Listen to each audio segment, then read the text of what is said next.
and colleagues that perhaps this would be a good time to talk about what botanical gardens and arboreta can do to promote research in the collections. And I think many of you will know that many botanical gardens have large staff, large groups of people who are scientists, but it is unusual for the science to be based in the living collections. The Arnold Arboretum, by design, was intended to be a research collection as well as everything else.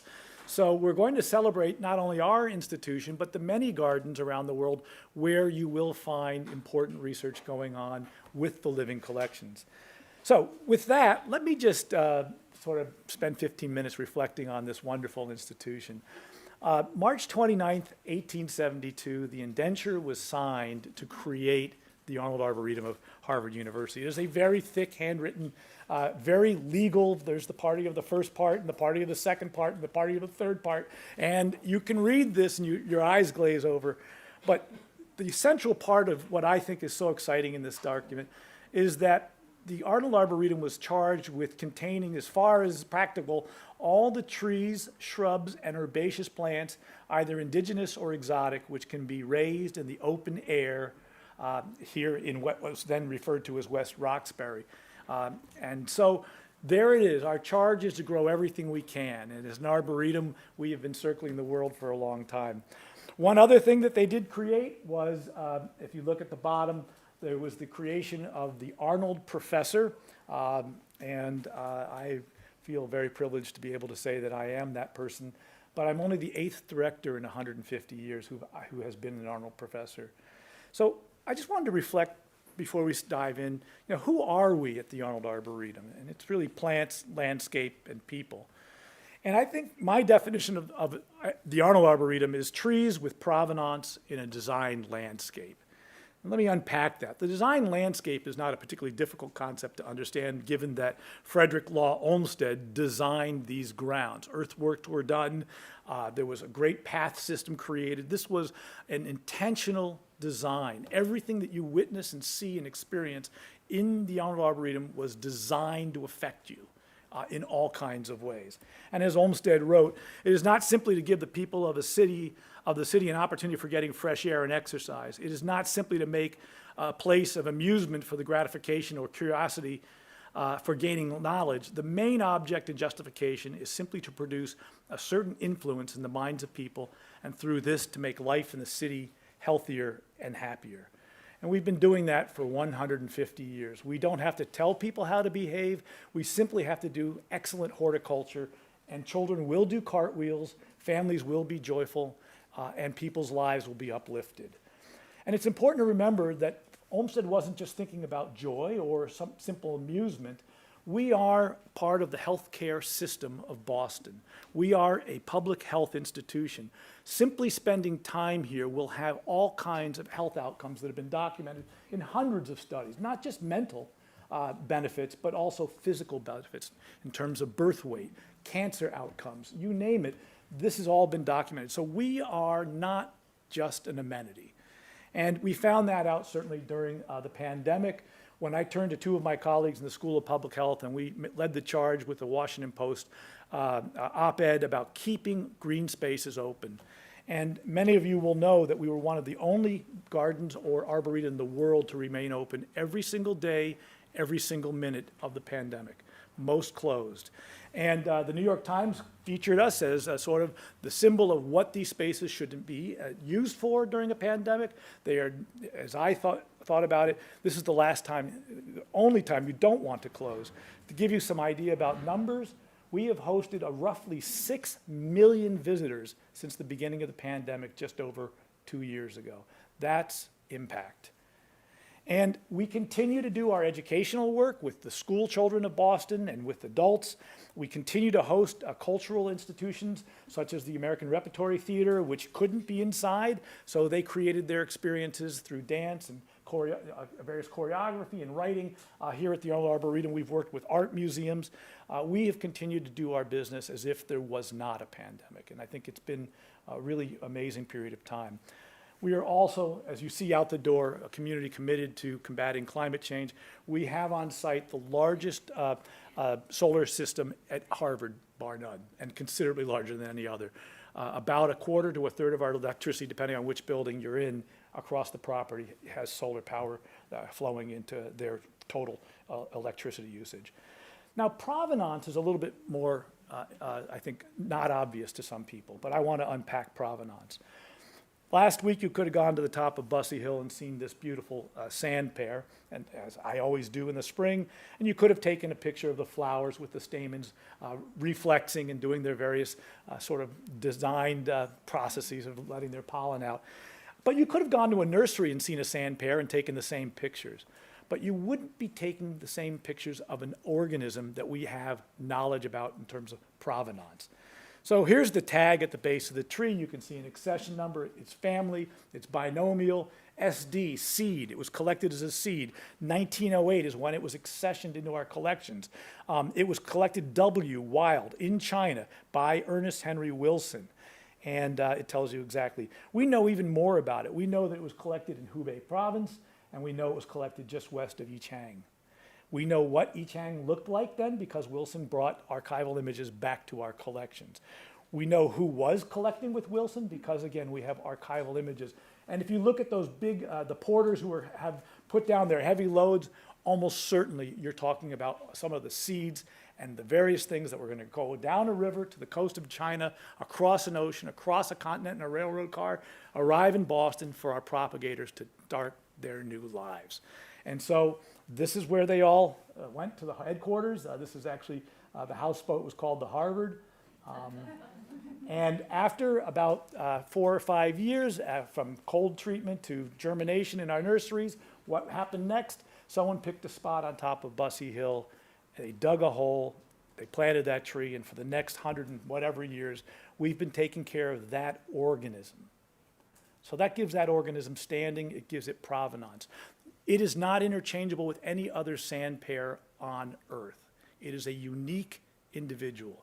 For me, that's what provenance means. It's a museum collection. And so we are still a set of intrepid plant explorers circling the globe. The pandemic has slowed us down. I'm pleased to announce we have a new $1 million initiative to bolster our plant exploration. We've raised the funding, and we will be back in China with new partners, sharing North American material with Chinese gardens, doing all kinds of amazing things.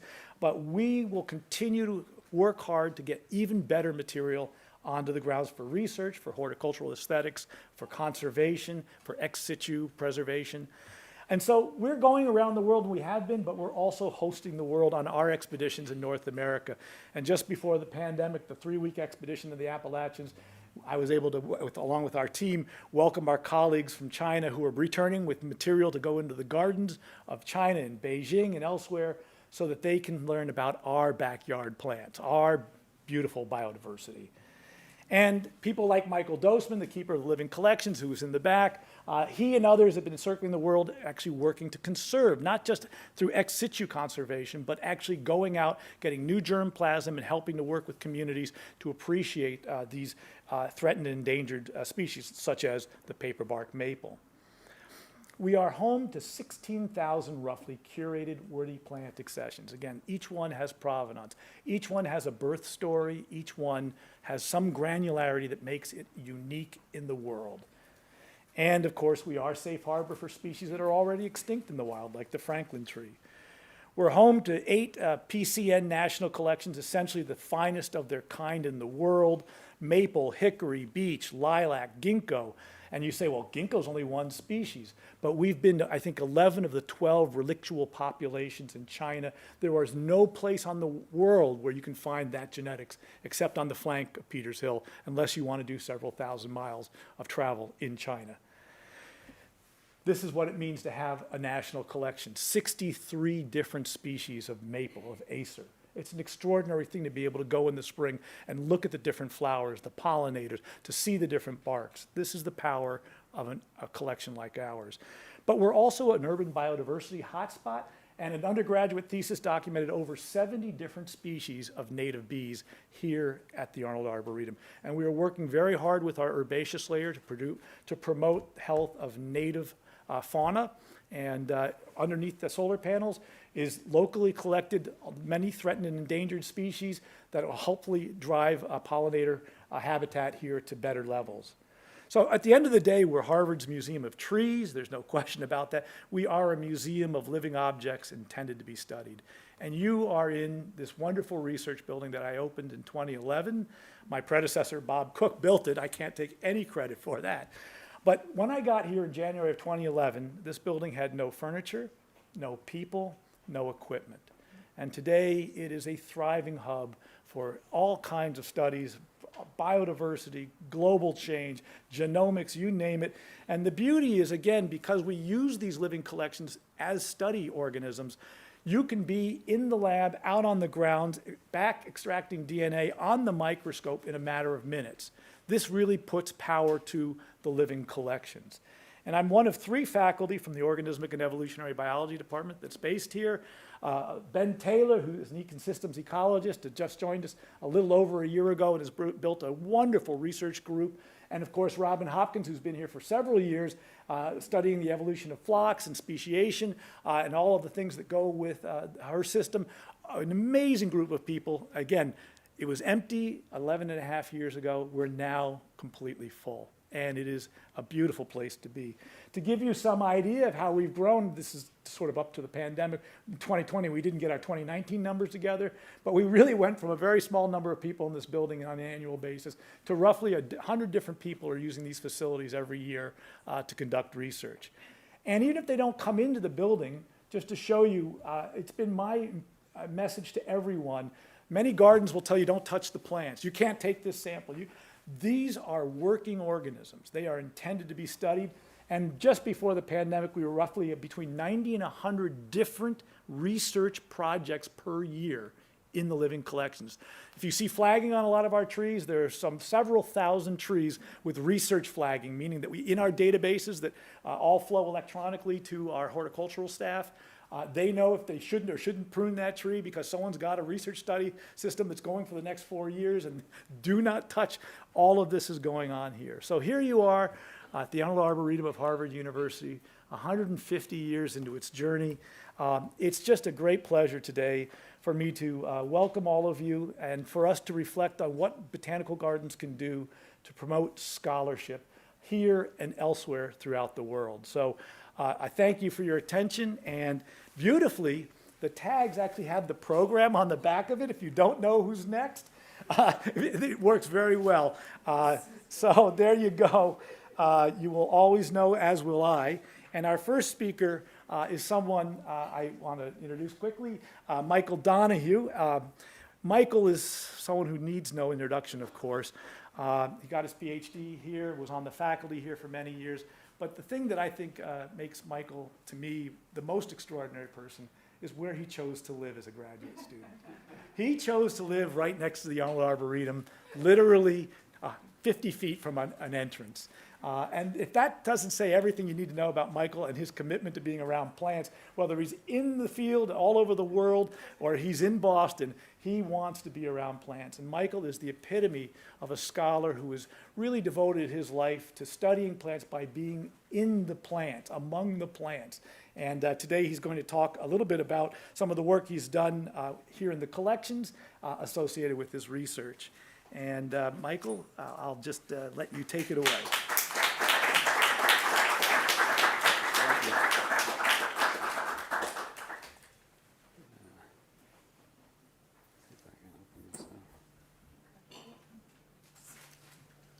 All right. Do I use this? Okay. Oh, well, Ned, thanks for the introduction.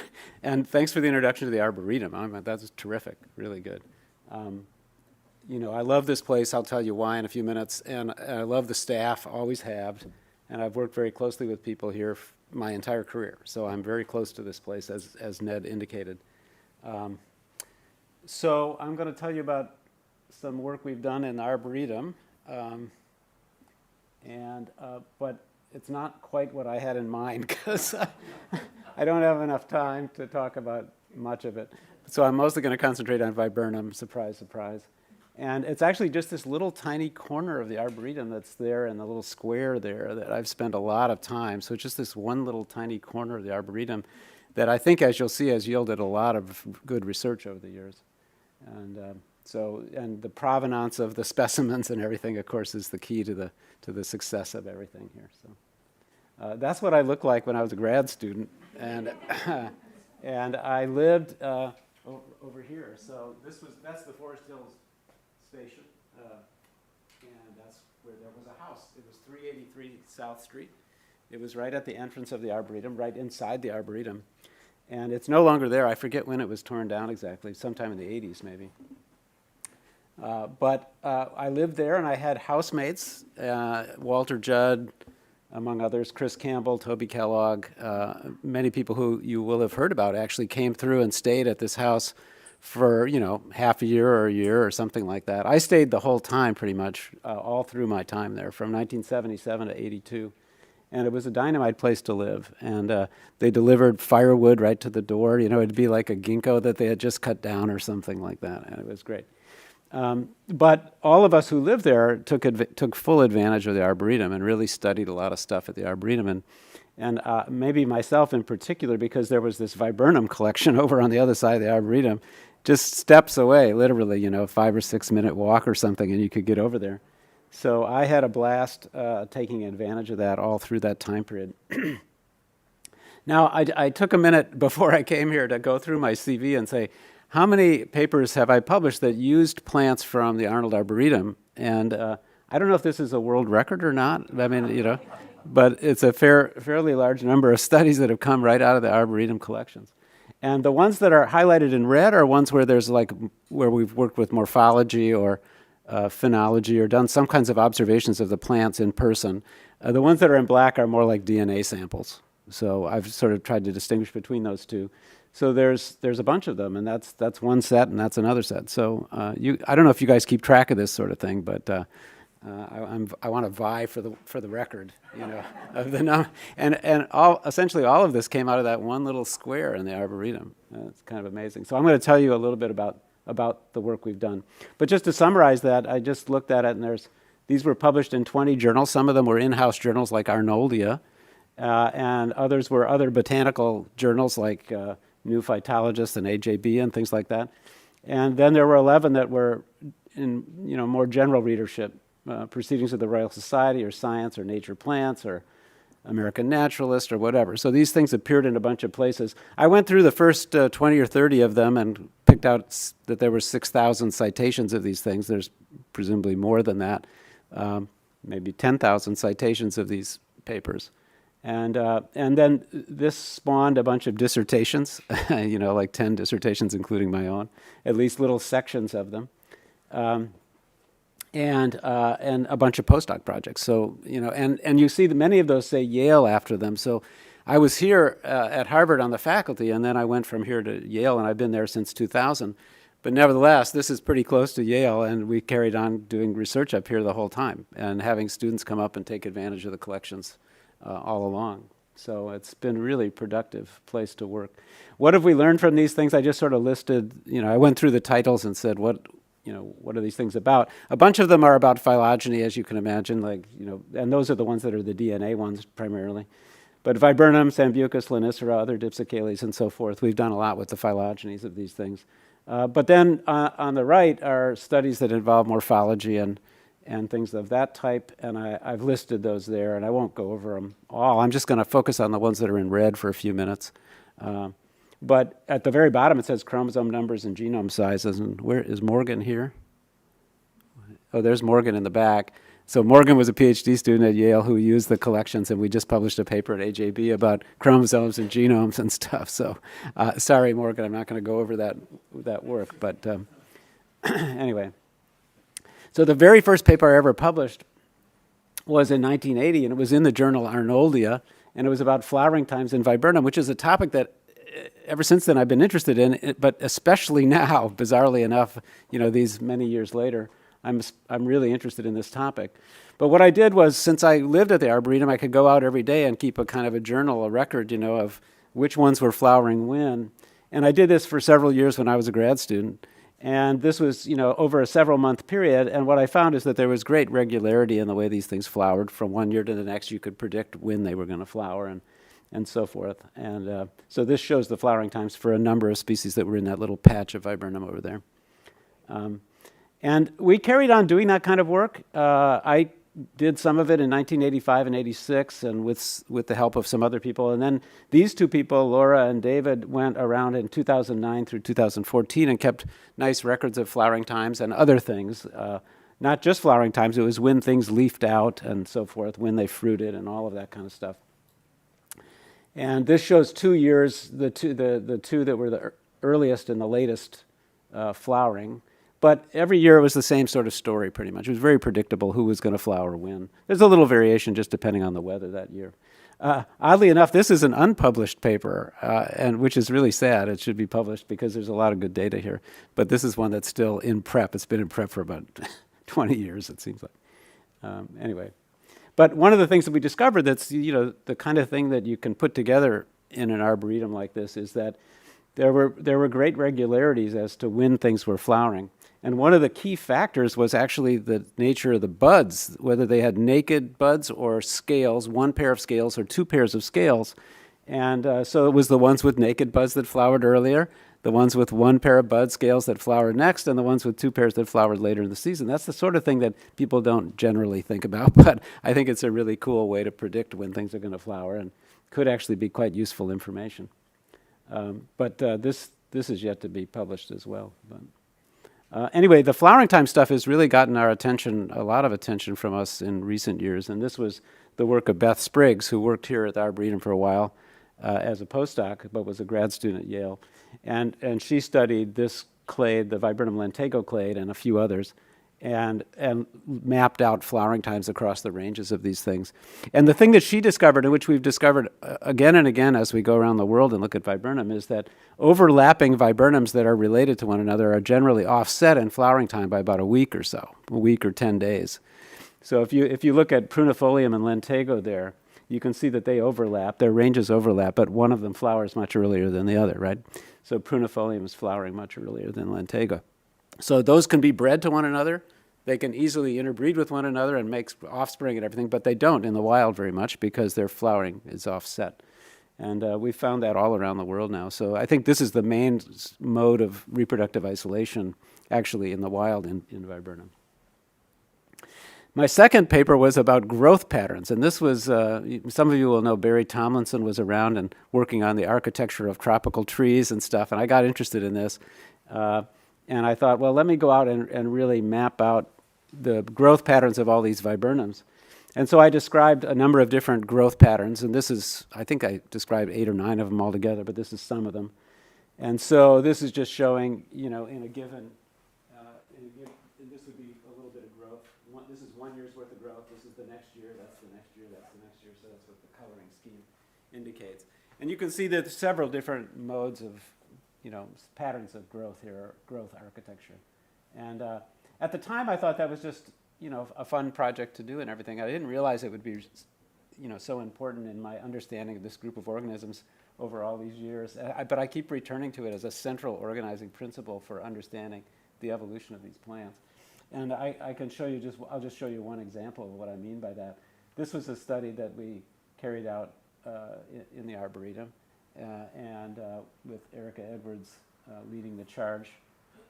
And we were looking at leaf lifespan. So we could actually say, how long does a leaf last and so forth. And we could do this for a plant and sort of, look at all the leaves and how long did they stay on the plant. And was leaf lifespan correlated with anything else? Well, the thing that people said in the literature is it should be correlated with leaf mass per area, LMA. We found in viburnum that there was no such correlation. We didn't see a strong relationship, even though there is a global strong relationship, as you can see in the background with the gray dots. But in viburnum, the one thing that really predicted best the leaf lifespan was the growth pattern. And that stands to reason because some of those growth patterns are putting on leaves through the whole season, right? So some of the leaves are produced right near the end of the season. In fact, they'd have very short lifespans, whereas other growth patterns, they put on all the leaves at once, and of course then those last through the season. So it's a sort of simple observation, but it's very fundamental, I think, to how these plants live. So I'm not going to go into the details of this or many of these other studies, in fact, just to give you the flavor of what we do. So another thing we've studied a lot is leaf form, venation, teeth, leaf teeth, anatomy and everything. You get the feel of that from, and these are collections, most of them, coming from the Arboretum. Now, I should mention that we start a lot of studies in the Arboretum, then extend them out, and go around the world and collect plants and stuff. So not all of the plants in these studies are from the Arboretum, but they're motivated by the Arboretum. And in most cases, the first time we had a go at it was in the Arboretum. So, but this is one we discovered that there's really interesting differences in the leaf anatomy. So these are cross sections through leaves. And we found that in the upper left there, many of the cells in the palisade layer have what we call H cell, or they're kind of funny shaped cells that are kind of connected to one another, if you will, like that green reconstruction up in the left. And so you can have one layer of H cells, that's up there, and then there's two layers of H cells here, so the palisade layer gets thicker and so forth with these H cells. Then you can also evolve this I cell sort of situation where the cells, that's typically what you see in a textbook, right? And, or you can double up the number of I cells. So we found that there were these 4 types, and we first discovered that looking at our Arboretum material, and then went around the world and looked at it pretty carefully and put it on a phylogeny, and you could say that the H1 type, having one layer of H cells, was the ancestral type, and then you evolve these other types a number of times. So a bunch of shifts that are shown there on the tree. So that's interesting, but what's it got to do with anything? And one thing it has to do with is photosynthesis and sort of photosynthetic capacity.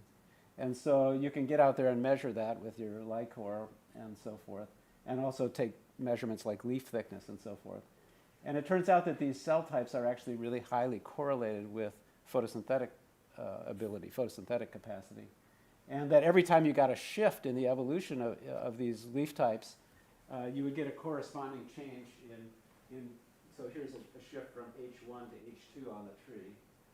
And then you get a corresponding shift in leaf thickness, both leaf thickness and photosynthetic capacity. So there were a bunch of shifts, and they were all correlated with sort of upping the photosynthetic capacity and the leaf thickness. Then extending that one bit further, and this is work we did entirely in the Arboretum with Lawrence Sack and a student, Christine Scafoni. This takes it another step and sort of says, well, if there were changes in the photosynthetic capacity as affected by this anatomy, right, then there should be corresponding changes in the hydraulics of the leaves. So, there'll be a different kind of draw on water given the photosynthetic capacity is changing. That's what's shown here. There's a kind of theory that would relate hydraulic capacity to photosynthetic capacity. And anyway, so we thought we could test that in Viburnum and actually get measurements of the hydraulic conductivity of the leaves. And we did that, and we found the expected result, in fact, that the ones that had evolved higher photosynthetic capacity in connection with this anatomy were the ones that had also shifted to higher conductivity of water through the leaves. So that was a cool study. That one entirely the Arboretum. Another thing we discovered in the Arboretum first and then expanded all over the place was seasonal heteroblasty. So that is the idea that leaves change on the plant through a season, let's say. So they start out looking one way and end up producing leaves that look a different shape altogether. So the maple leaf Viburnum acerifolium starts out with these maple leaf-like things, but by the end of the season it's producing leaves that are shown at the top there. So that's a sequence along a branch, basically. And the same is true for this Raphanesquianum. And in fact, that's true, it turns out, for many temperate species of Viburnum. And so Beth Spriggs sort of documented that in gory detail, that there was great regularity to the way they were doing this. And then she did transects across the country, going from north to south, and found that the same sorts of patterns were holding over different latitudes. So if you take a particular species like Viburnum dentatum, here's what it looks like in our part of the country, but that's what it looks like in Florida. And there's a sort of a clinal variation in the number of teeth and how round the leaves are and stuff. So it turns out that the ones that live up here are looking like the first leaves of the season. The ones that live down there are looking like the last leaves of the season. And if you think about that for a while, you can sort of put together quite an interesting theory about this, which we tried to do. And it's not universally loved, but at least I like it. So the idea is that many plants have transitioned, not just Viburnums, from having tropical-looking leaves like you might see on the left to more temperate-looking leaves like the one you see on the right with teeth and so forth. So the idea that we got from Viburnum was that, you go from tropical to a temperate, you adapt to a colder climate, you have a shorter growing season, you evolve a deciduous habit, you spend more time resting in the bud over the winter. So you have these little leaf primordia sitting around in the bud. And then under those circumstances, you might get selection for more efficient packing of primordia into the bud. And then that might somehow affect the nature of the leaves that come out the other end.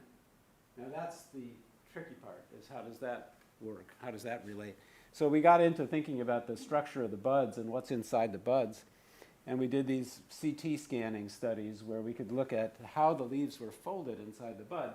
And what we found is the more tropical ones, in fact, look like the one in the upper left.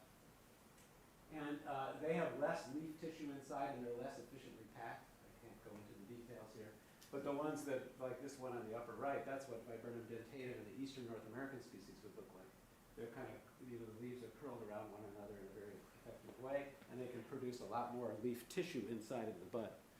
So the idea is maybe there's been, selection for more efficient packing of primordia inside the buds in places like temperate areas where there's a shorter growing season. So that's kind of the concept of this. As I say, there's a lot of alternative theories about that. But one of the things that Arboretum allows you to do, this is one of my favorite examples, is to quickly test something that somebody suggests with plants that you already know something about. So this was a good example because one of the papers we published about this was criticized by Givnish and Kreigel, and they said, there's repeated shifts, non-entire to entire leaf margins, either teeth or no teeth, and that's correlated with leaf thickness, and that's the thing that they thought was the key variable. And then it says, just as a throwaway, it says, it would be surprising if developmental shifts within species involving the same leaf forms were not also associated with increases in leaf thickness. So they're suggesting that if there were variation within an individual plant, some had teeth and some don't, that there should be a corresponding difference in the leaf thickness. So Erica Edwards and I said, well, let's just drive up to the Arboretum, we'll check that out. Right? So we did with a number of species. And so here's these ones that have this heteroblasty. You can see they start out with leaves like this and end up with leaves like that. So you just go and check the thickness, pretty simple. And so we did that, and we found that there was no clear relationship. For Viburnum raffinesqueanum, there was a pattern that was consistent with the Givnish, but none of the other ones that we looked at. So, but that's the sort of thing you can just do in an afternoon at the Arboretum. And you can compare a bunch of species, and these species, and it was a beautiful use of the Arboretum, I thought. Okay, now in the remaining minutes, I'm not sure how many minutes I have, probably not very many. 12. Oh, that's good. I'm in good shape. I want to shift gears and show you some of the other kinds of work we do. I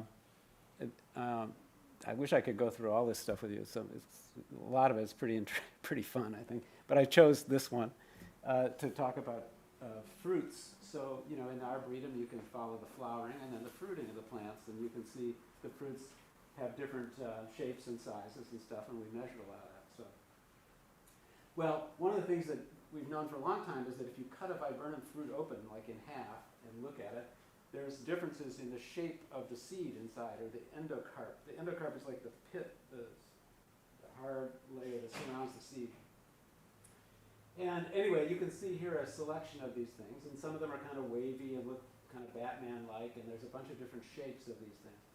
And our initial interest was just sort of taxonomic, like does that correlate with different clades and how consistent are these shapes and everything else like that. So we have in fact done a lot of work on the morphometrics of these endocarps, looked at in cross-section here generally. And those are SEMs of some of them up above.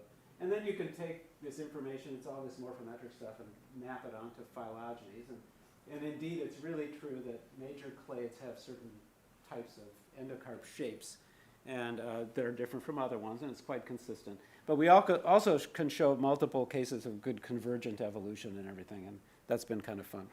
But the main thing that you can do in the Arboretum then is expand those kinds of studies and with the realization to begin with that endocarps aren't just sort of sitting out there in the air or something, they're parts of whole fruits that are functioning entities in some ways.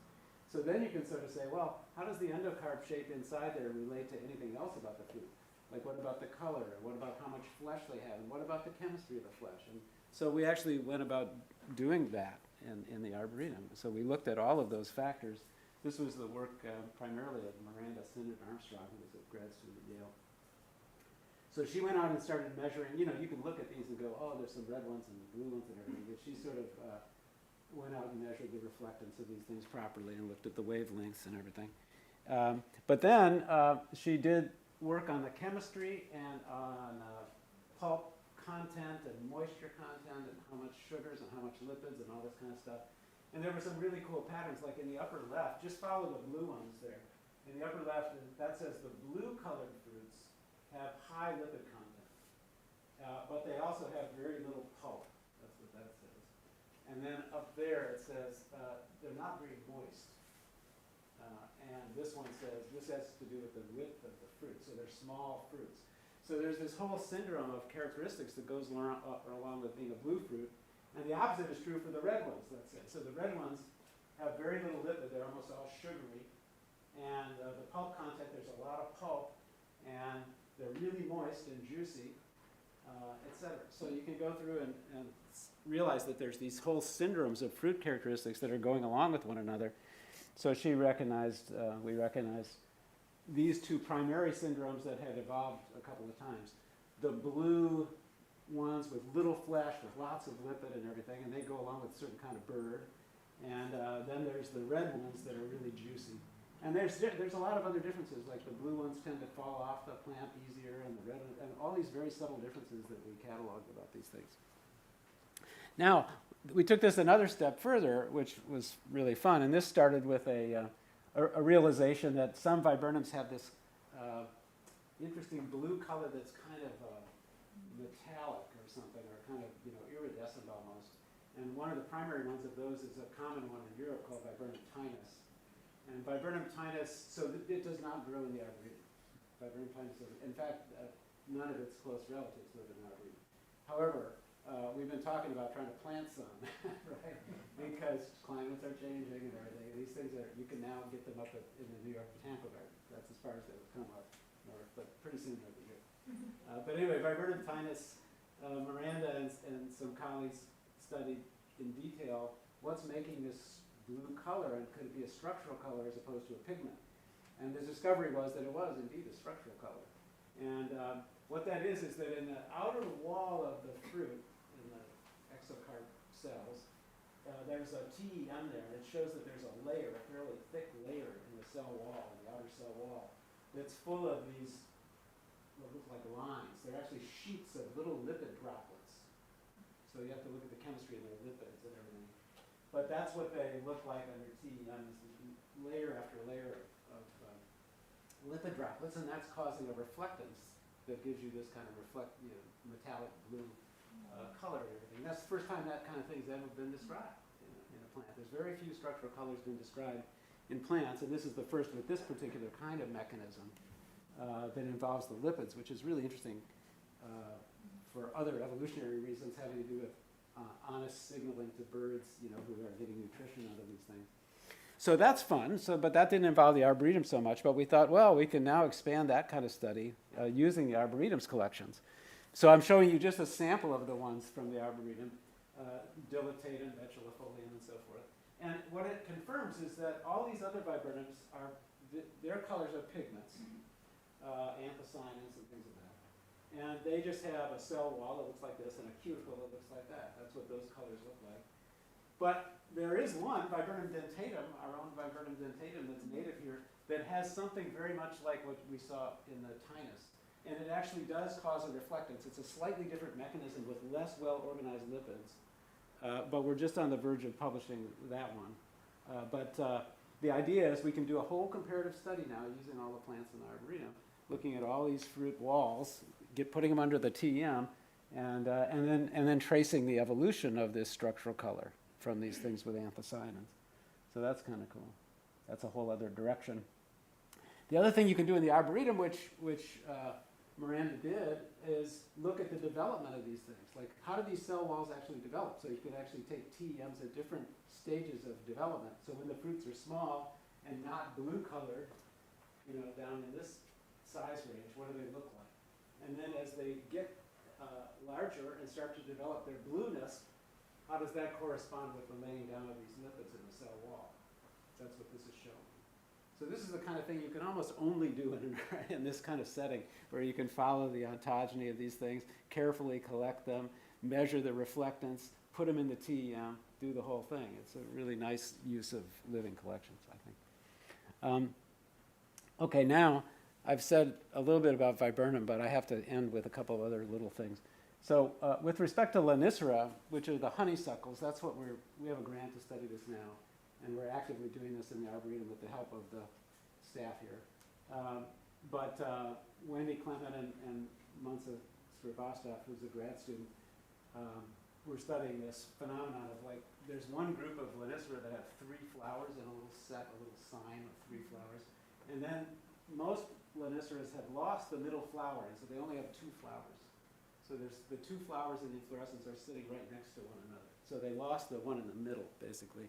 And the idea is that that's set them up for all sorts of interesting evolution downstream of that, which involves the fusions of things. Now that these 2 flowers are sitting right next to one another with nothing in between, then these little things that are labeled B up there that are called bracteoles, they're sitting there in the top panel being sort of free from one another. But once they're next to one another, they can start experimenting with sort of fusing themselves to one another. And eventually they can fuse and form a kind of cup-like structure around 2 ovaries, and then grow up and envelop the entire ovary and form a kind of a pseudo-fruit that actually contains 2 fruits. So we've been studying the evolution of this bracteole fusion that's brought about by the loss of that flower, we think, right? So that's a kind of a fun project that we're pursuing, you know, even right now this spring. The other kind of fusion that you're probably familiar with honeysuckles is that they fuse their whole ovaries. So once these ovaries are sitting next to one another like this, they can start to go in for fusion too. So we're studying that as well. And by studying it, I mean also with developmental biologists studying the genes that are involved. There's these cup genes, some of you will be aware of. And so we're studying very carefully the expression of these genes in relation to these fusion events. But basically you can see, you know, many Loniceras will have separate fruits like this. Some of them get kind of half fused like this, and some of them get fully fused, so that's just one, that's 2 ovaries that have come together and fused into something that looks like a single fruit, right? So this is kind of a nice study system for studying fusion and all of that goes into that. And then one last thing about working in living collections that I can't resist. I was just looking through slides and I remembered that we discovered this cool thing just one day walking through the Arboretum. And that is that most viburnums look like, now I'm back to viburnum for a second. And most viburnums look like that. The inflorescence have a bunch of little white flowers and a kind of flat top thing like this. One day we're walking through the Arboretum and it's like, what? there's a red flower in the middle of it. And many of you botanists will know that that's the kind of thing that happens in other groups, like in Apiaceae, in the umbels, right? You know that, what's the name of that one? Queen Anne's lace, you know, has a little red flower. What? See, this just popped up out of nowhere as a mutant thing, right? And then we started cultivating it here. The people in the greenhouse, we started, you know, cloning this thing. And so this could become a popular ornamental plant at some point, but it's just such an oddball thing. It's first time ever observed, right? And that's what you get when you wander around in an arboretum long enough. You're going to see some real fluke things like this that are probably cosmic. I mean, that's what I'm saying. It's like, I'm just saying, like, this is probably very meaningful and deep, you know? But I don't know. It just blew my mind. So I had to end with that. So I just want to end by thanking everybody, all of you, but especially the Arboretum for, you know, all the care that they put into everything here. It's a great place and a great place to operate if you're a scientist. People are super helpful, and the plants are kept in good shape over many, many years, as Ned said. So you can come back to them and continue to study them, and year after year observe, are they flowering at the same time? How does their structure relate to their function? You know, how does it all relate to development? All of that is accessible in this kind of context. And then I just want to thank these various universities I've worked at, good places, all of them, and the NSF for supporting a lot of this work. All right, thank you.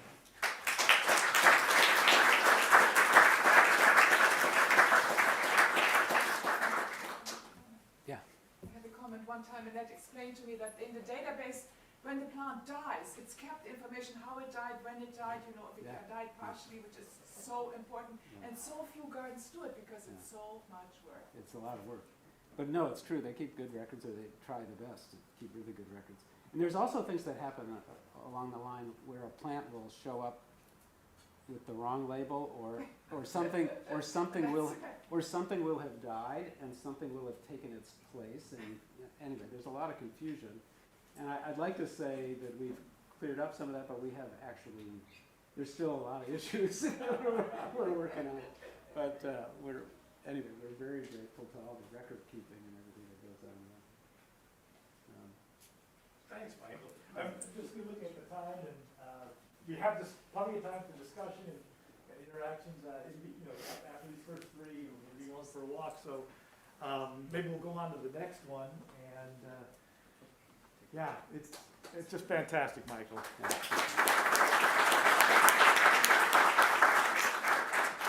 All right, we're going to switch computers. Is that right, Jessica? Yeah, I think it's just the one that's actually right there. Yep. So I'm just going to plug this in.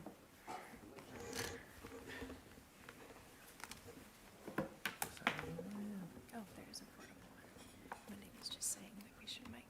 Oh, there is a microphone there. Yeah, this is, for the people who are not here, this is but if you walk over, I think you'll lose it. So if you just stay glued, you'll be fine. Well, Michael has been here most of his adult life, is what I would say. And it's been an amazing run. And I think I'm just going to confer the title of most papers published that include Arnold Arboretum plants. And we'll just call it a day. Okay. All right. So I'm not sure where the plaque will hang, but we'll work on that. So we wanted to also bring people together to hear from the next generation of scholars who are using the Arnold Arboretum's collections. And I'm really pleased to welcome Jessica Savage, who was supported by one of our endowments, the Putnam Endowment for postdoctoral fellows. And this wonderful endowment is something that allows us to bring the best and the brightest to the Arboretum to, again, activate the research collections here. And Jessica came, she spent 2 wonderful years with us, and before you knew it, she was off and having an amazing run at the University of Minnesota in Duluth as a professor there. And I just was mentioning to her, the papers coming out continue to astound and delight. We read them in our lab groups. And today she's going to talk a little bit about her work, about how spring is shaped by differences in species physiology. So welcome back, Jessica. Great. Thank you, Ned, and thank you, everyone. I'm very excited to have a chance to talk to you all. As Ned mentioned, I started here as a Putnam Fellow, and the Arboretum, I think, really seeded a lot of the research trajectory that I've taken since my time here. And so I want to tell you a little bit about some of the work that I did as a Putnam Fellow, and also some of the work that I've done recently that's involved coming back to the grounds. So in a seasonally cold habitat like we have here in Boston or back in Minnesota where I live, we see these really dramatic shifts in plant growth that happen. And it happens in all species, and they do it in their own way. It's really obvious when we think about deciduous species, because we go from having these dormant branches that are pretty bare and sparse to these large flushes of leaves and flowers. But the timing of these changes and the phenology of the plants is really important for the match between that species and its environment. It's important for their success. And we see this when we have a mismatch, or there's a weird temperature anomaly and we get these strange blooming events or big events that affect crops. So these are both from last year, close to where I live, where we had lilacs blooming in the winter because it was warm, and we had a lot of mortality of our apple flowers and the crops there because of an early spring and a freeze event. And so mismatches between phenology and the environment can be really detrimental to plants. And because of this, I've been interested in trying to understand what is actually controlling plant phenology. Now, this is a really broadly framed question, and you could answer it in many ways. And there's a lot of great work that thinks about genetics or molecular signals or hormones. You can also think about environmental cues.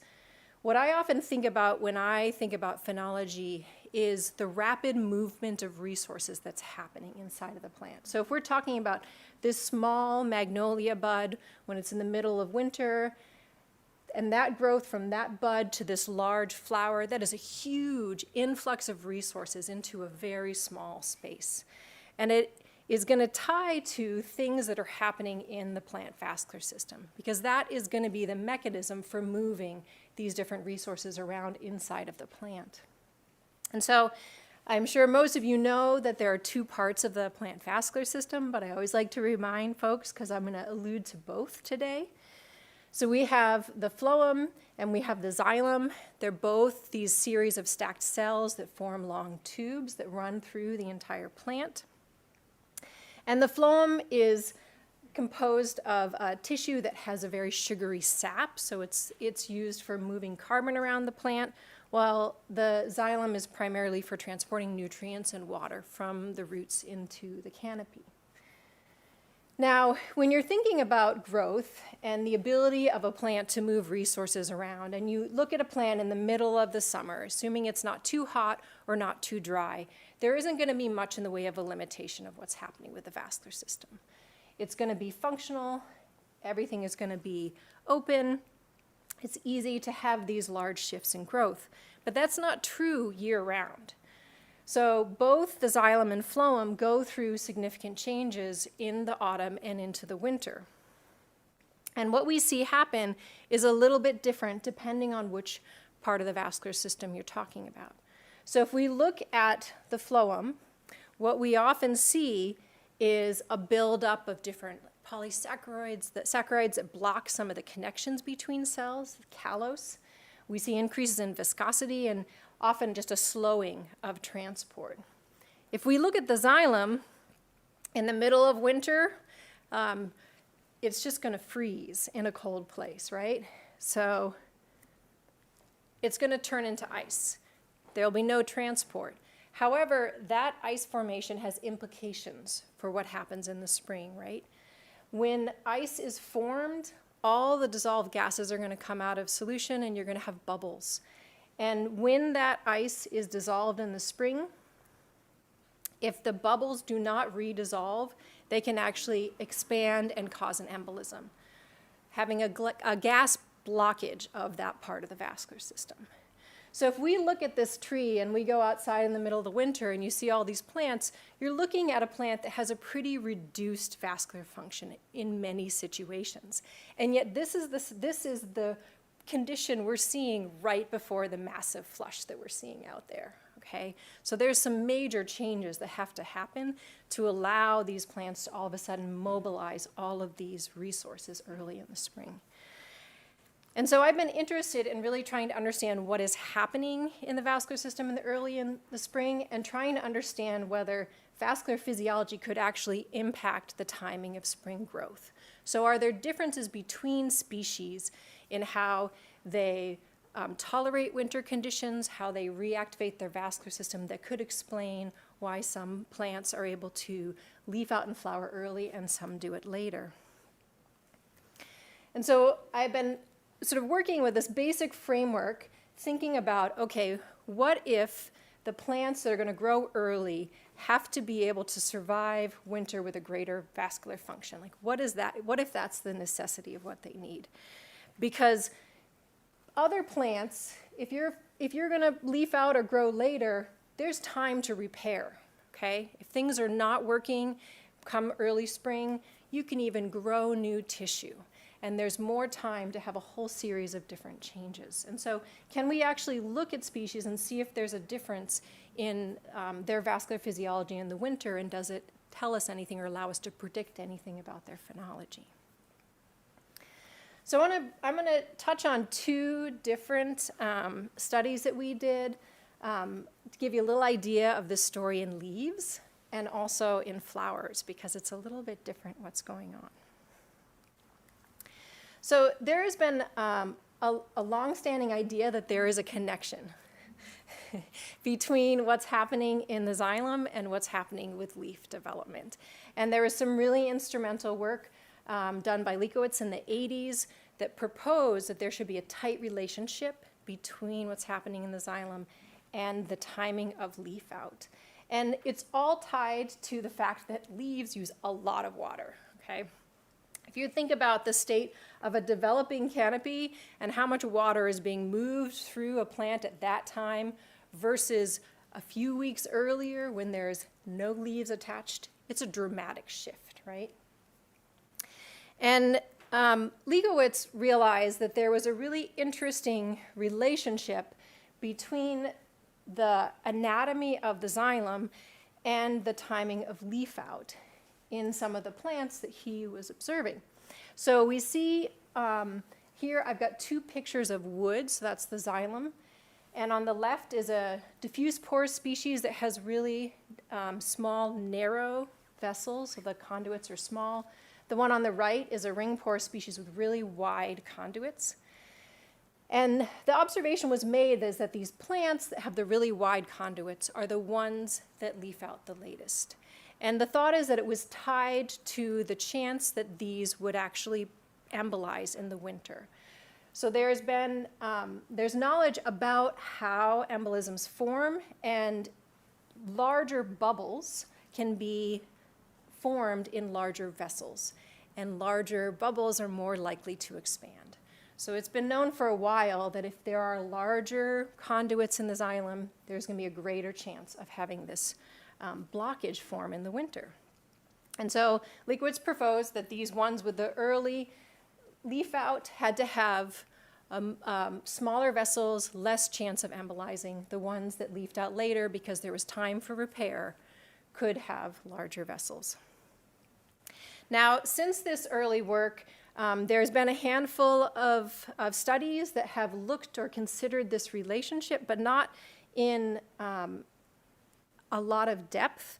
And that being said, we have also learned a lot more about the relationship between the size of these conduits and embolism. And so this is a graph from a Davis paper, but there's a handful of really great papers that came out looking at this, showing that when you look at that conduit diameter of those different cells in the vascular tissue, as they get larger, there's a really steep inflection point for that loss in conductivity, okay? And there tends to be a threshold or inflection point somewhere around 30 microns where larger cells than that size tend to embolize, and they are very vulnerable in the winter. And so I was really interested in looking again at this relationship between vessel diameter and leaf out time and seeing if it holds up when we look across a large group of species in different types of habitats, and also to look at it specifically in reference to this 30 micron threshold, to see what is happening in these plants and if there is a relationship like the earlier studies have suggested. And so I was able to do this study here at the Arnold, which was fantastic, and it actually started as just a study here where I was going to look at 55 species, and I got so excited I extended it to have 2 other sites. So it ended up being even bigger, but we had this great opportunity here to have a diversity of species from all over the world, and with a wide phylogenetic diversity to sample to look at this relationship. And I was able to connect with Richard, who you're all going to hear from later, who was very helpful in helping me get things set up because I was not in Boston at the time, and Matthew, who worked with me, collected phenology throughout a growing season. And so we were able to go get wood samples and get the phenology data and actually try to map out this relationship. So I'm going to show you, this is my teaser, like this is the blank graph, because I want to actually explain what you're going to see, because there's quite a few things going on here. So on the x-axis, I have this vessel diameter. That's telling us how wide, right, those vessels are. On the y-axis, I have the timing of leaf out. And I've made a couple of distinctions. So if you look on the left-hand side, there's shading. That is the area of the graph where you're going to have species that are going to be very vulnerable to the winter. They're going to see a lot of embolism. They're going to have a low conductivity in the spring. Then there's a dotted line through the middle of the graph that's horizontal. This is the date when the chance of having a freezing event is less than 10%, okay? And so we're gonna look at this data not just at the relationship, but how it relates to these 4 different quadrants. I also have put up there a key for a gradation of the color of the points, because I not only looked at the average vessel diameter, but the distribution. So getting an idea of how much of the xylem actually has this more sort of vulnerable phenotype. All right? So when we look at all the data here from the Arboretum, we actually see a really significant relationship between leaf out time and vessel diameter, which is exciting. But I think what is really compelling is when you start looking at where all of these points fall on this graph. And so if you look at all of the points that are in the white part, the left part of the graph, okay, these are all of the plants that have the small vessels. And then you look at the lower quadrant. Those cluster of plants are all the ones that are coming out when the chance of freezing is still really high. And those are the plants that have the smallest vessels. If you look at the shaded part of the graph, almost all of those species that have larger vessels are occurring and leafing out after the chance of freezing has pretty much disappeared. Okay, so we're seeing not only a relationship, but it's really consistent with the expectations thinking about this in terms of xylem function. Now, as I said, I started this at the Arboretum and then it grew bigger. I'm not going to show you all of the different studies, but I'll show you one of the other ones just to make the point that it actually is remarkably consistent. So we looked at it with native species in Duluth, Minnesota. We found the same kind of pattern breakdown. We actually did larger replication of individuals within species. Same pattern emerged. We then took it one step further because I really wanted to see what was happening in terms of the function of the wood at these different times. And so a graduate student in my lab, Natalie McMahon, worked to measure how much of the xylem was actually functional in the spring using a dye perfusion method here. And we did this with the plants in Minnesota. And this graph here is showing you the percent of the xylem with dye. So this is how much of the previous year's wood in xylem was functional. And all of the bars represent species, and they're ordered in the order they produce leaves. And you can see that those first 3 weeks, there's still function of the wood. Those plants have all been able to survive the winter in Minnesota and still have functional xylem. And those are the first ones that are coming out to produce leaves. But as soon as you get into early June, it drops out, and we see no dye in any of the older wood. And in fact, we only see it coming up in the newest wood.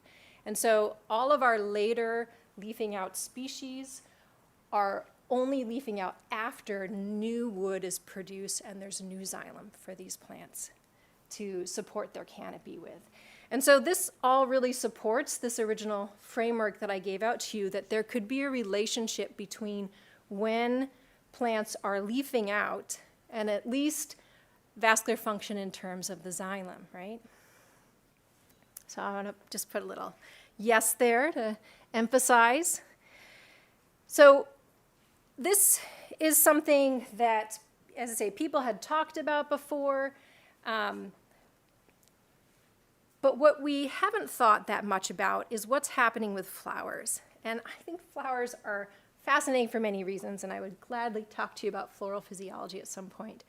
But one of the things that's really striking is they are often some of the first new growth. So we know that making a whole new canopy is really a significant investment for plants. But if you go outside and you look at the magnolias or you look at the dogwoods, you're also seeing a lot of new tissue growth. And in many cases, it's coming out before the leaves. And in some cases, like some of the witch hazels, it's coming out when there's still snow.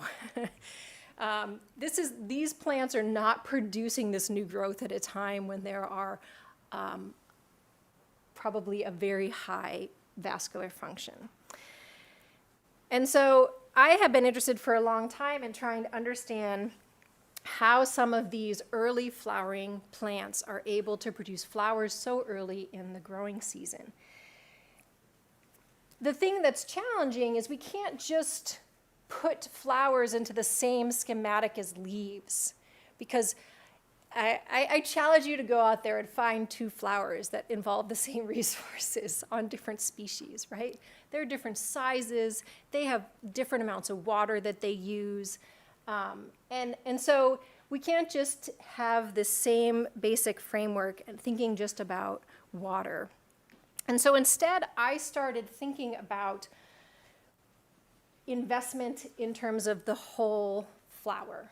So what if the key to flowering early is having a strategy that allows them to actually produce blooms when there's less function? It's not about having more or less function, it's just being able to require very little from your vascular system early in the spring. And so this is work that I started as a Putnam Fellow here, and I used a comparative design where I had congeneras that were closely related but had different phenology. So one of the species flowered really early before it had any leaves, and one of them flowered later. So here are two of the magnolia species I used, Salicifolia and Virginiana. And I went into it with the thought that, okay, if there is decreased vascular function early in the spring and more vascular function later in the spring, and if we assume that vascular function matters, okay, we would expect to see differences in the growth patterns and the investment patterns of these groups of species. Right? Now, one thing that's a little bit different here that you have to consider also with flowers is you have to remember that they have two key periods of investment. This is also true for leaves, like some plants preform their leaves before the winter, but they often don't invest as much as some of these flowering plants do. And so you have growth that's happening in the summer where the buds are first developing, and then you have a dormant bud that overwinters and will produce the flower the following spring. And so the fun thing about this is if you've never done it, I highly recommend it. Dissecting out floral buds in the winter is a lot of fun. I put a scale here with the penny. This is an azalea bud. And what's really cool is you can dissect them out and you can find fully formed little flowers in there. And just to help you see what we're looking at for all the structures, they are complete. And especially some of these early flowering plants have remarkably large and preformed flowers. Now, I looked at a lot of different things with comparing these groups of plants that flower at different times, but in the end, what ended up being the most striking difference was this. How much did the plants invest in those flowers before the winter? And so I want to give you first just a visual just to see it. These are three of our species, and these are all the floral buds in the winter of the ones that flower earliest in the season. And now I'm going to show you what on the same scale, the buds for the ones that flower late in the season, in the same genus, okay? So there's a dramatic difference in size, and actually every way we looked at this held up. So here we're looking at just the percent of the final biomass of the flower that was already in the bud. If you look at some of the hamamelis, they can have almost 80 to 90% of everything they need to flower already in there. They are ready to go in the spring. But if you look at the ones that have the lighter bars, those are the ones that are flowering later, and they have a lot less invested in the buds.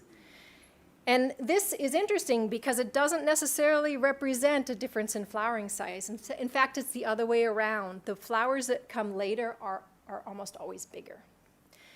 And so what we actually see is a shift in the timing of when the investment happens. So this is just a diagram to show you generally what we found. If you look at the early flowering plants, the bud mass is going to be greater through the summer, through the fall, in the winter, and these plants are sitting there, they're ready, they're primed for spring, right? And once spring happens, there's just a little uptick just a little bit more resources. They just need to take a little bit in. The ones that are flowering later go through a massive growth spurt. And this is happening at a time when there's much more access to resources. So it really does suggest that there might be some relationship here, some difference in resource use and the timing of when things are allocated that could be tied to what's happening in the vascular system. But I still like to say this is still sitting at a maybe because we know so little about what the vascular system is really doing this early in the season that it's hard to say. And that's something we're currently trying to dig into. I've done a little bit of work looking at the timing of when new xylem is being made. And there is a difference, like these ones that are flowering early, all flower before there's any new xylem. The ones that flower later might have access to new tissue. But the big unknown right now is actually in the phloem. And so we've got several studies looking in depth at seasonal changes that are happening in the phloem. A lot of this work is being led by a postdoc in my lab, Dustin Ray. And so I'm hoping to have more information on that for you all in the future. I like to just leave you with a little bit of a picture. I know that it's beautiful out there and there's stuff growing, so maybe when you're walking around the Arboretum grounds today, you can sit there and wonder why one plant has leaves and one doesn't, and wonder what's happening inside of the vascular system.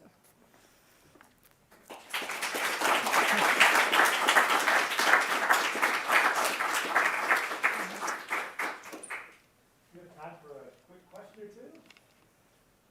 Suzanne.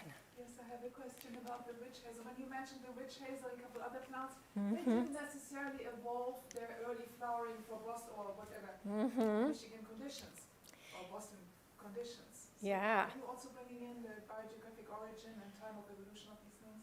That is great. So a great question. We have not done it as a comprehensive analysis to actually be able to include that. So we've got it right now at we've got 10 species where we have this in-depth information on, and we're now expanding it.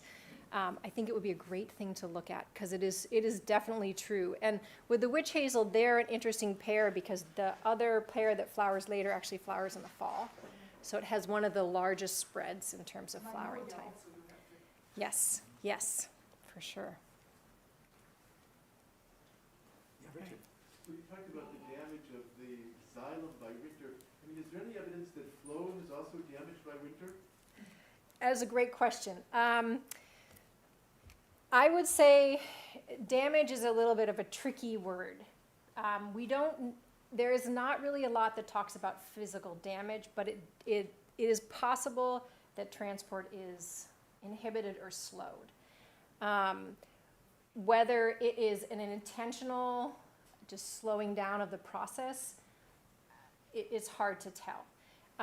And that's because the phloem is living tissue, that it's actually actively regulated a lot more carefully than the xylem. You can physically damage a plant with cold. People do cold girdling and it will kill the phloem. So there is that extreme, but I don't think it happens actually that often when you're talking about a plant that is living in a habitat it's accustomed to. Yeah. Great. Thanks so much, Jessica.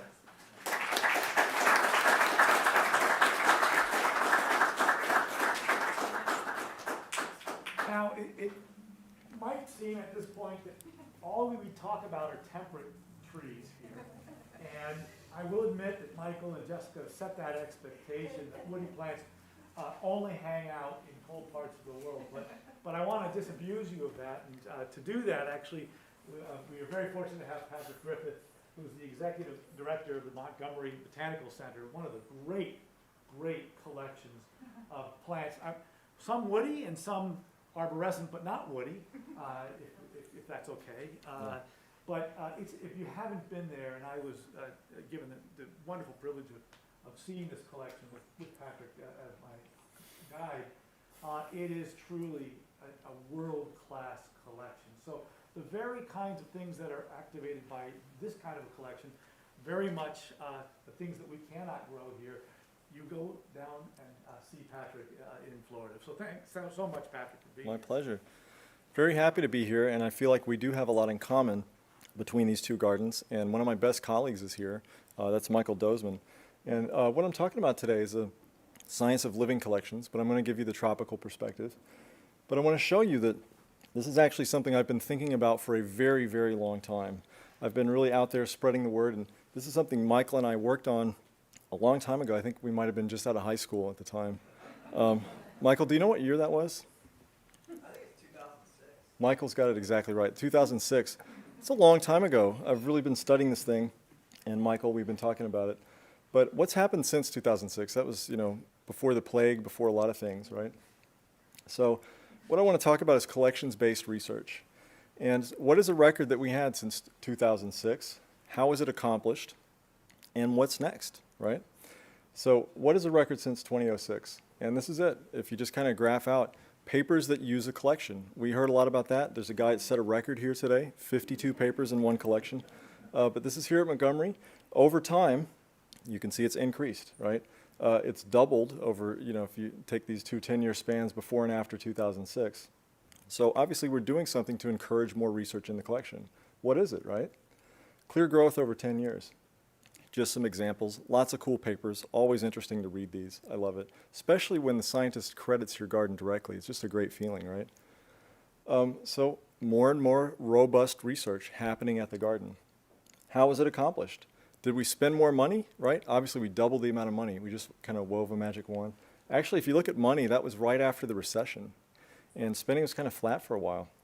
So no, it's not from money. The operating budget doesn't explain the growth.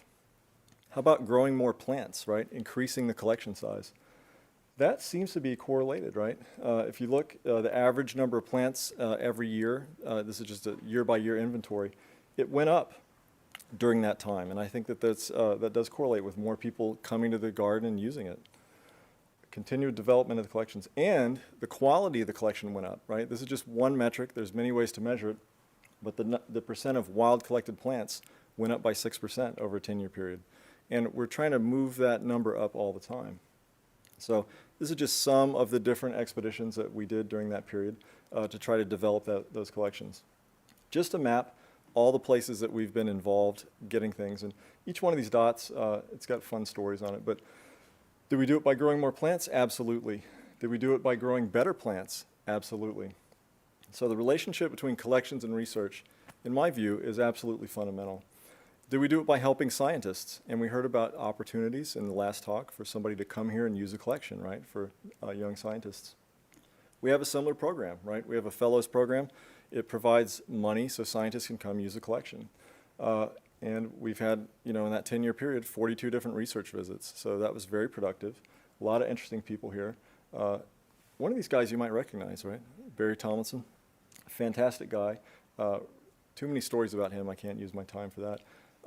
But we also have a place for them to stay, right? And we kind of heard about this amazing house at the beginning of the day where there were all these, legendary botanists living next to the Arboretum. This is actually a really important investment to have something like that, I think. And we have a new building for visiting scientists, just a little lab space that they could use. And we built a new nursery complex. All of these things kind of feed into building the collection and giving scientists what they need, right? So we did help the scientists show up. We made science easy, and we gave the scientists a habitat, right? Kind of made it comfortable for them, an environment that they enjoy. And we did it by integrating research and collections, right? So this is our strategic plan for the 5-year period that we're in now. This is actually from 2019 to 2024. It's called plant exploration, but the idea is it integrates collections, research, and horticulture into like a single operation. And it's a lot of text there, but just the basic strategy statement here. We want to integrate collections development and horticulture and research in ways that produce meaningful outcomes at every phase, right? So there's a life cycle of collections, right? They say that a garden exists between the expedition and the mulch pile, right? But at the beginning of a garden, right, of a plant, you have an expedition. You could maybe describe a species if you're doing an expedition to develop collections, right? Propagating the plants, if you do it systematically, you can get some stats and actually come up with a horticulture publication. There's actually publication-rich information about planning how a garden's laid out. Caring for the collection and thinking about conservation can lead to publications. Just making sure that the pests are not doing well and the plants are doing better is very important. I'm not sure how we got the cover with that ugly, ugly image there. And then the distribution of the plants, right? We actually did some interesting stuff about sharing plants with other gardens. We even got a publication out of the grinding process, which is kind of unusual, right? So what's the outcome, right? Publications by our own staff, this is not visitors, but people that I work with every day, that went up too. And we just kind of emphasized this is something that we ought to be telling people about. We're doing interesting stuff here. Let's let the world know. So clear growth over a 10-year period. Lots of examples, interesting things. How was it accomplished? We grew the collection, right? We helped scientists show up, and we integrated research into the collection's development process. So what's next, right? And so we're just going to stay the course. We're going to focus on those fundamentals, right? What we need to do is we need to have more plants all the time. If you stop collecting in a garden, your garden starts shrinking. It's an interesting thing. We can talk more about that later. We need to make more discoveries. We need to help the scientists show up and make those discoveries. And we want to do more science, right? So what's happening now? I'm going to give you 4 examples of projects that are using the collection now that I think are interesting, right? We're going to talk about Pseudo-Phoenix, Adelaia, Zamia, and some sables, okay? So let's start with Pseudo-Phoenix. So you think I'm showing you a fake plant here. It almost looks like a cartoon of a palm tree, right? But that's actually what they look like. Kind of a neat palm. Grows in Hispaniola. But the question is, can a meta-collection or a collection of collections help conserve a species? So this plant only grows in one place. It's down here in the southern part of the Dominican Republic in the Caribbean, and it's quite rare. It's threatened by poaching. And I want to be very clear, this man is not a poacher. He's a park ranger, and he showed me this evidence here that he saw. People will come through with a machete and cut the heart out of it and squeeze it to get a sap. And very tragically, that happens at the stage that it's just about to flower for the very first time. So you can imagine that has a demographic effect on the population. So it really limits the next generation from getting established. So gardens really need to coordinate diversity. This is what we found, and this is looking at collections. This is just it's a PCA of genetic distance data, but just think of it as a way to visualize genetics in space, right? It's genetic diversity mapped out. So those are all your in situ plants. It's not a very big population, but that's the amount of space it takes up. These are all the plants growing at the garden in Santo Domingo in the Dominican Republic. That's how much space they take up, right? Or that's how much diversity they capture. That's a way to think about it. They capture that much range of genetic diversity. These are our plants, our legacy plants at Montgomery. That's how much genetic diversity they capture. Now you see what's happening here, right? 2 gardens working together, it's doing a little bit better than one garden by itself. We actually partnered with that garden, these 2 gardens working together, collecting the plants in a very systematic manner. And you add that in, and you're really covering that whole range and conserving that genetic diversity ex situ. Just another way to show it, right? Each garden working by itself, not doing so great. You pool those collections, it's better. If you really are deliberate about collecting for genetic diversity, it works great. But the best thing to do is pool all of these things into a single meta collection, and you really capture the diversity. And the magic of it is it even works at a low collection size. I mean, if you're managing groups of trees, these things take up massive amounts of space. So maybe you can't grow 300 of them. Maybe you can only grow a dozen. These are all numbers below 17, right? And you can see that even at low collection sizes, if you draw from multiple collections, it improves the genetic capture. So gardens need to work together, right? I like that because that's kind of the punchline of this, but it's something that you can learn by watching a cartoon for kindergartners, it's great. And if you want to read about that, it's an open access publication. I can give you the details. But there's another question here, right? Okay, so we're just interested in genetic diversity. Do we really need to collect from every single population that's out there, right? And for even the little tiny populations, it's a lot of effort and fuel costs and everything to get out there in time, right? So for this, we use this plant called Pseudo-Phoenix sargentii as a model system. And I'm not sure who this is named after. It might be somebody famous around here, potentially, right? But it's an interesting plant. Both of those photos are from palm populations on a little island that's uninhabited, that's in between Hispaniola and Puerto Rico. It's called Mona Island. Oh, here it is, right? So B and C, right? Those are on Mona Island. The collections are at D. That's where we live, right? And there's a huge population of these plants on Eleuthera in the Bahamas.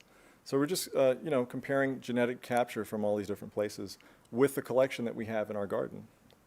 And as it turns out, if we just had those collections from the Bahamas, just from that one island, Eleuthera, it actually captures all the diversity that's on Mona Island if you just look at alleles, right? But as you can see, they're pretty different from each other, right? Just in terms of like distance and fixation even. So the populations are actually pretty different.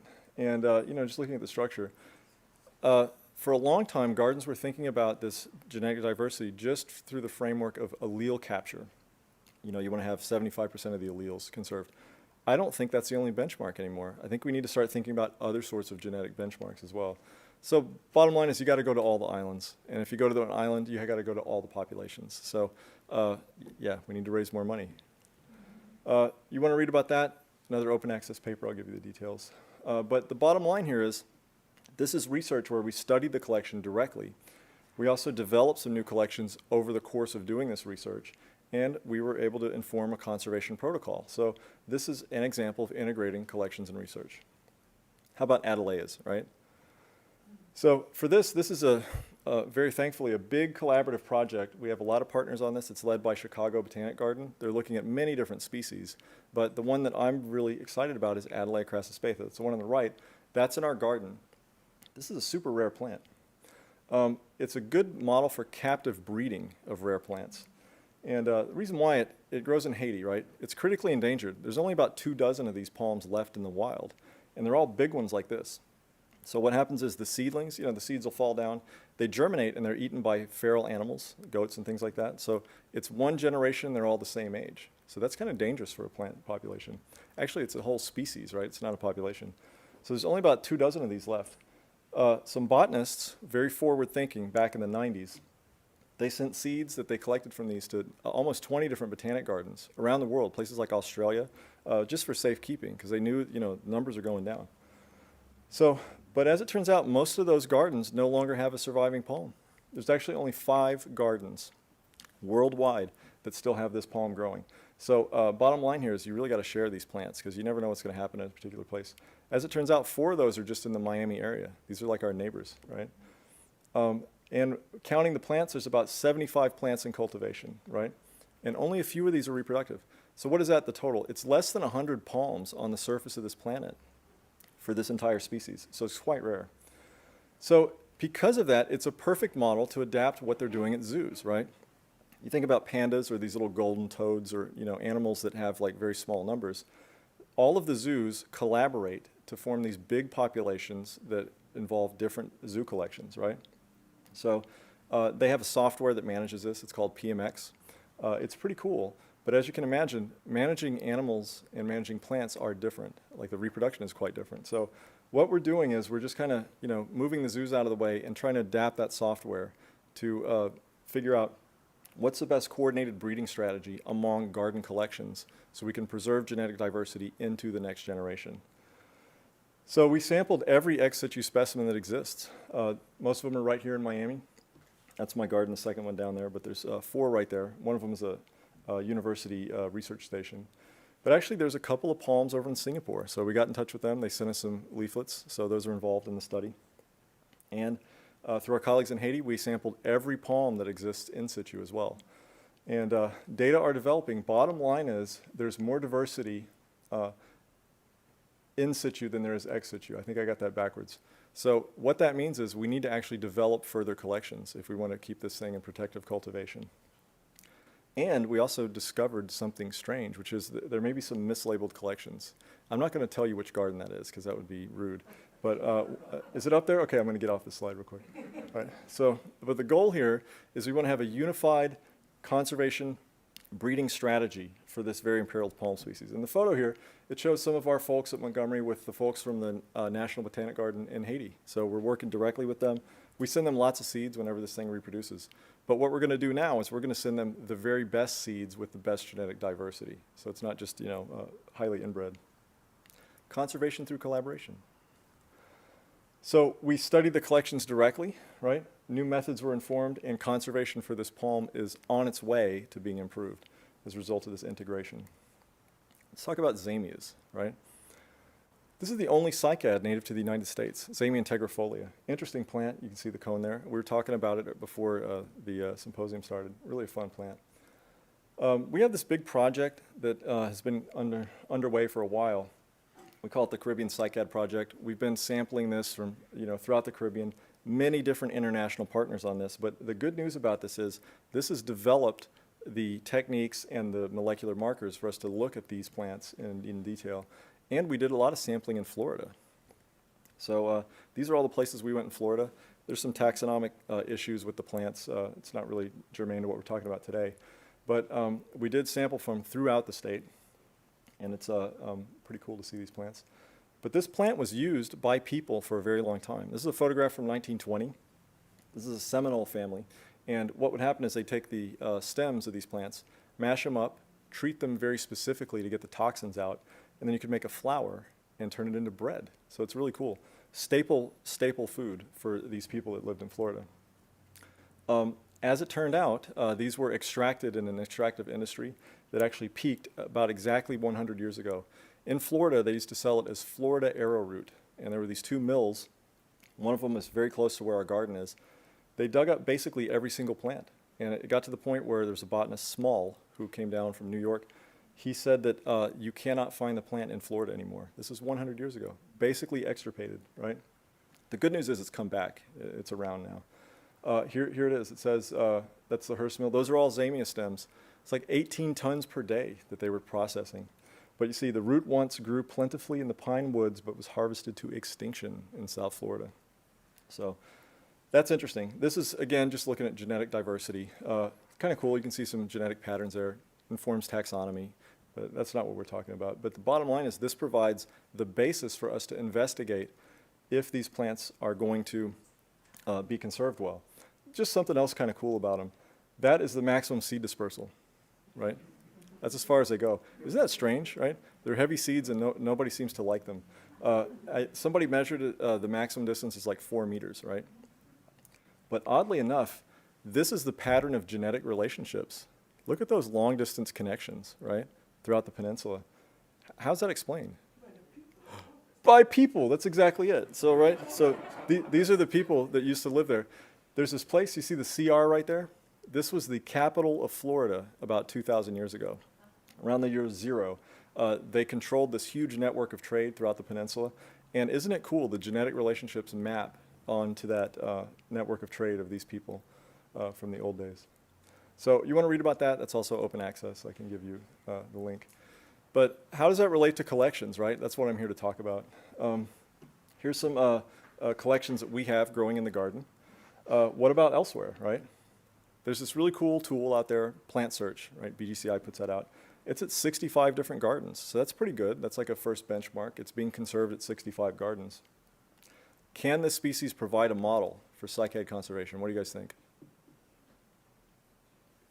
If you said yes, we agree. I believe it, right? So look at that. These are all the places that we got ex situ specimens. Look who's on the map, right? Has anybody seen that plant today? You have, right. It's literally right outside this door, okay? And that's a very interesting plant because it's from 1977, and it's from a place where it has been extirpated since then from development. So I'm very glad you have that plant. That's included in the mix. We've got that one. We started the lab work, our colleagues up at the Morton. We have some data, you know, it hasn't been analyzed yet, but we'll talk about it someday. But, you know, we're studying the collections directly. It's informing methods, and we have a meta-collection model for cycads, right? Let's talk about this last one, right? And this is Sable. And I will try to do this quickly. But these are all the places. We've been at this for 90 years. Not quite 150, but 90 years we've been at this at Montgomery. These are all the places we've been. Each one of these dots, we've made friends. We've had international collaborations. We've done things together. It's been fantastic. And there's hundreds of stories, right? A lot of interesting stories. I could tell a story of this guy. His name's Larry Knoblich. On this day the photograph was taken, he set the world record for the largest number of flat tires. This is when we were working in Cuba. It took us 9 years to secure permits, and that wasn't from the Cuban government. That was from the Miami-Dade County government. This is work in Indonesia where Larry was surprised by elephants while collecting palms. This one here, I'm glad I'm here today. When I was on Mona Island, flying back, we were joking around with the pilot and taking photos. We were just happy to see somebody. And he took off and the back door was open, just kind of flapping around. So, you know, I'm glad I'm here. But how about this one? Let's talk about this. This is 2 new palmetto species, okay? So this is what the map looked like back in 2016. That wasn't that long ago, right? But there's no collections from the Netherlands Antilles. So I started looking, what do people know about palms there? This is, very few references exist. Here's one guy, and they said, well, it's Sable causiarum, we think, right? It's got that CF on there. So then I started seeing everybody's posting vacation photos of this thing, so I was able to look at them. Here's a photo from the internet here. This guy looks pretty relaxed, right? It's, you know, it's very tropical, a cool place to hang out. But look at that palm. Looks like a bottle palm with a palmetto on top of it. I'd never seen anything like that. That's the photo that really got me hooked on this, though. I mean, look at that habitat. It's just rocks with a couple palm trees on it and the Caribbean behind it. So there's this expert, Scott Zona. You saw his photo at the beginning, right? He knows everything about sable. And he only mentioned curacao one time. He said, yeah, it's Sable mauritiiformis, and Vessel's Bower said so, right? Sable mauritiiformis. Okay, this is what it looks like out in the field, right? This is a living collection at Montgomery. I walk past this every day. Those don't look the same. I mean, you guys are all botanists in this room, right? So Vessel's Bower, what about him? Here's his specimen from New York, right? You can actually tell from this. The thing about palm specimens is that they're actually not that informative because you can't fit very many characters onto a sheet. But there were enough characters here for me to see this is not Sable mauritiiformis. So then I had to get this master's thesis. This is only at one library. The library's in the Netherlands. I think it's at Leiden. But I had to get it through interlibrary loan. And I wrote to them and I said, yeah, I'd like this master's thesis. They said, our policy is we do not provide a complete master's thesis. And I said, but they sent me the contents page and they said, you pick what pages, we'll send it to you. It was a 16-page thesis. And I said, respectfully, may I please have pages 1 through 16? And they said, yes, and they sent it to me. So I got it. And it was in Dutch, and this is, you know, it's just a mimeograph, so I had to translate it manually. But I ended up getting some information. Went to Curacao, worked with the national park people there, went to Christoffelberg. That was the first time I saw the palm. The sun was in my eyes, right? Couldn't really see it. But turning around, I knew instantly this is a new taxon. So that was pretty exciting. It has this real compact crown. And see, there's a use of a living collection. I walk past Sable causiarum every day also. And you cannot communicate what that's like on an herbarium specimen. You can communicate it perfectly with a living collection, though. And so that's why I was able to know when I was in the field, I'm not looking at Sable causiarum. So I made a specimen. I cleaned the seeds. That's collections development in action right there, right? That's what you got to do, get these seeds, bring them home. The seeds actually had some information. They're big, right? Documented the habitat. What an amazing place. Really happy to be there. And then I went over to Bonaire because on one of these references it said it grows there too. There's a few over there. So this is how I documented where to go. That's a government official pointing at his map. And so that was my permission, and that was also the directions, right? And it took me right here. So obviously that's the place, right? Sable Palm Villas. We'll talk about this guy in a minute. But so I made a specimen from Bonaire. This is exciting to me because I looked at many different herbaria. My view is that this is the only time it's ever been collected on that island. People have not collected it. It's a chore to make a palm specimen. I think that's a reason. So that's published. It's a new species, Sable antillensis. We actually have that planted in the ground at Montgomery. We brought a bunch of kids out to do the work for us. Made it easier. So that's now the type specimen, that one from Curacao, right? The one from Bonaire was a terrible story. I don't have time to tell you the whole story, but it was delayed 7 weeks. And you can imagine I'm biting my nails waiting for this very important specimen. It finally arrived, and I had to, me personally, take it over to the USDA inspection station so that I don't go to prison, right? And this guy opened it up for me. That's Inspector Irby, my friend at USDA. This thing was like compost. Isn't it? Yeah, you feel me. I mean, this was terrible. I mean, it looked so bad. But there's methods, right? Dried it off some rubbing alcohol, put it out in the sun. It actually came through. It's not a beautiful specimen, but it is unique. That's the only one ever from that island, and it's kind of a big deal now. So I had actually 2 packages. I never got my seed package from Bonaire, but I had a seed package from Curacao. Look at those. They look good, right? We've shared this with a lot of gardens. I only got 1 seedling from Bonaire, right? So do you guys think I need to go back sometime? All right, so I ended up going back. I took another trip. This time I kind of knew the phenology, so I could time the seeds real well. Went over to Bonaire. Got there pretty late, but I had to see these things. I went out there. There they are on the horizon. Next morning, that's what I saw, right? And he is standing between me and those. The truth is, that donkey is standing between that palm and its survival, as we will find out here. So we did a conservation survey, made sure we mapped every single palm on that island. That's me working with a local botanist, expert, a guy named Karine Coolin. Here's what we found out. You know that master's thesis? It had a map of the palms on it, and it had a census. So we were able to do the same technique 40 years later and see what happened. And you can see on Bonaire, whoa, that range has really shrunk, right? And on Curacao, they're protecting the area and removing herbivores, and look at how the range has grown. It's really quite inspiring. And there's the numbers, right? I mean, that really backs it up. An order of magnitude difference on Curacao. In Bonaire, that's alarming. Numbers are already low, and now they're even lower. So these guys, I mean, they look cute, right? But believe me, these are super predators, and you should really watch out for them. So we did a report to the Bonaire government. We put this on the cover of Palms Journal. And again, living collections, right? Some people are saying, those palms are exactly the same, you know, no big deal. This is the classic living collection experiment, right? What do they call it? A common garden? You grow things from different places in the same site and see if it's genetic or environmental. What does it look like? It's obviously genetic, right? So we thought, okay, this is kind of intriguing. So we went back and looked at all the measurements and everything we collected on the specimens. This is a new species, right? Sable lahidiana. And that's, again, that only one specimen that's been collected once, ever. So what about seeds? Collections development is what we're talking about, right? That's me walking out of the Miami airport with the seeds in my hand, right? This is a rare thing. If you do this kind of work, usually it goes to the plant inspection station. You got to wait. You're worried about your precious babies sitting on a counter somewhere. They put them in the refrigerator. But this is a great day. But the story continues, and I just want to tell you, we got some new funding to build a fence around the remaining palms on Bonaire. There it is. It's going up late last year. And you can see it works exactly the way fences work, right? He's looking over there at that palm seedling, trying to get there, but sorry, he's excluded. And that's really what has to happen to keep these things going. And there are seedlings coming up now, so I'm excited about that. It's a small island with a small population. So this was actually a big media event. We brought out the local TV station and government officials, gave them some seedlings. This guy is the Minister of Finance for the island of Bonaire, and he said, this is a big deal, and we're going to build an even bigger fence, covers a bigger area. So to me, that's a big success. Check it out. We even got the Dutch military involved now, okay? These guys are digging holes. It's not easy to dig holes in the rock, but their bosses want them to do training and stuff like that. So they're out there making holes in the rock and planting these palms. So I think it's an inspiring story. But the bottom line on this is it's because of collections development. We were just going there to get some seeds. But because of that, we've actually made some new species discoveries. We've conserved in situ diversity. Things are happening. It's good. So what's next? Collections and research absolutely belong together. It's a feeling I have. Actually, it's a fact, I think. So I'm looking at the clock. I think I have time for my editorial. Okay?